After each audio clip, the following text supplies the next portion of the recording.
দেশের বাজারে একদিনের ব্যবধানে আবারও সোনার দাম বেড়েছে। বাংলাদেশ জুয়েলার্স অ্যাসোসিয়েশন ৩ মার্চ প্রকাশিত সর্বশেষ বিজ্ঞপ্তিতে সোনা ও রূপার নতুন দাম ঘোষণা করেছে। বিজ্ঞপ্তি অনুযায়ী মঙ্গলবার থেকে দেশের বাজারে প্রতি ভরি ২২ ক্যারেটের সোনা ২,৭৪,১০৪ টাকা, ২১ ক্যারেট ২,৬১,৬৮২ টাকা, ১৮ ক্যারেট ২,২৪,২৯৯ টাকা এবং সনাতন পদ্ধতির সোনা ১,৮৩,৫৩৩ টাকায় বেচাকেনা হবে।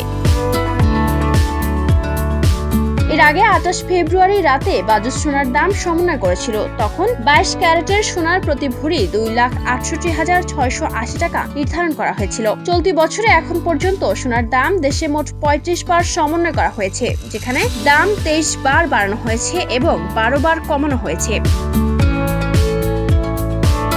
রূপার দামও একসঙ্গে বাড়ানো হয়েছে। নতুন সমন্বয় অনুযায়ী ২২ ক্যারেট রূপা ৭,১৭৩ টাকা, ২১ ক্যারেট ৬,৮৮২ টাকা, ১৮ ক্যারেট ৫,৮৯০ টাকা এবং সনাতন পদ্ধতির রূপা ৪,৪৩২ টাকায় বিক্রি হবে। চলতি বছরে রূপার দাম দেশে ২১ বার সমন্বয় করা হয়েছে, যার মধ্যে ১৪ বার দাম বাড়ানো হয়েছে।